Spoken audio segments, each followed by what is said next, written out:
임대인이 건물주가 리모델링 등의 사유를 들어 계약 종료일에 나가주세요, 재계약 안 하겠습니다 라고 말하면 임차인은 놀릴 수밖에 없죠.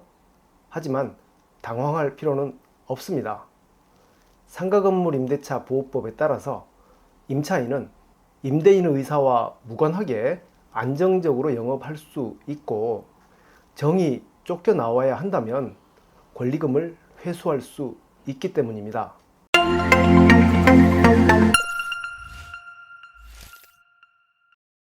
안녕하십니까, 서울시 형박사 황규현입니다. 임차인이 최초 입점한 지 10년이 안 됐다면 임대인은 특별한 사유가 없는 한 임차인을 내보낼 수 없습니다. 임대인이 계약 해지 요구하면 임차인은 계약 만료일 6개월 전부터 1개월 전까지 사이에 계약 갱신을 요구하면 되죠.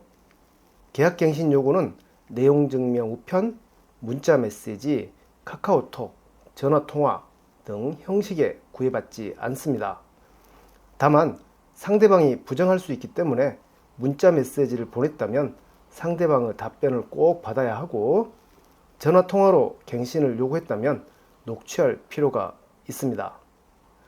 임차인이 3개월치 월세를 연체했거나 임대인의 동의 없이 전대한 경우 등 특별한 사유가 없다면 임대인은 임차인의 반대에도 불구하고 임대차 계약을 해지할 수 없습니다.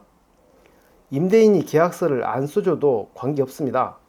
만약 이와 관련해서 소송으로 간다면 임차인은 종전 계약서와 계약갱신 요구한 자료만으로 적법한 임차인으로 인정받을 수 있습니다. 환산보증금이 일정 금액을 초과하고 묵시적 갱신 중이라면 임대인도 계약 해지할 수 있는데요. 하지만 임차인은 권리금에 대해서는 보호를 받게 되죠. 임대차 계약이 묵시적으로 갱신되면 임차인은 도중에 계약을 해지할 수 있지만 임대인은 해지할 수 없습니다. 임차인이 임대인에게 계약 해지를 통고한 후 3개월 지나면 임대차 계약은 종료하게 되고, 임차인은 점포를 비우면서 보증금을 돌려받을 수 있습니다. 하지만 환산보증금이 일정 금액을 초과할 때는 임대인도 계약을 해지할 수 있습니다.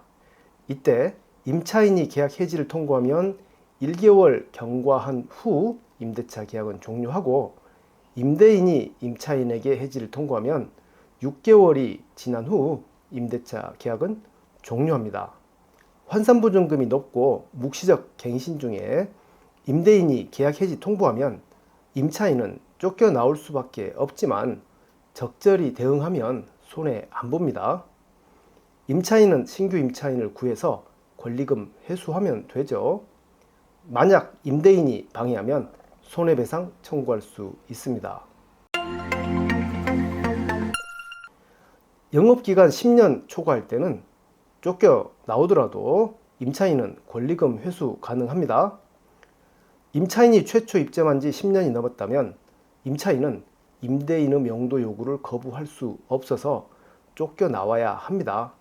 하지만 임차인은 권리금을 회수할 권리가 있습니다. 만약 임대인이 월세를 대폭 인상하거나 리모델링 등 사유로 신규 임차인과 계약을 체결하지 않는 등 정당한 사유 없이 권리금 회수를 방해한다면 임차인은 임대인을 상대로 손해배상 청구해서 손해를 다 만회할 수 있습니다. 네, 오늘은 임대인이 계약 해지 통보할 때의 임차인의 대응 방법에 대해서 살펴봤습니다. 감사합니다.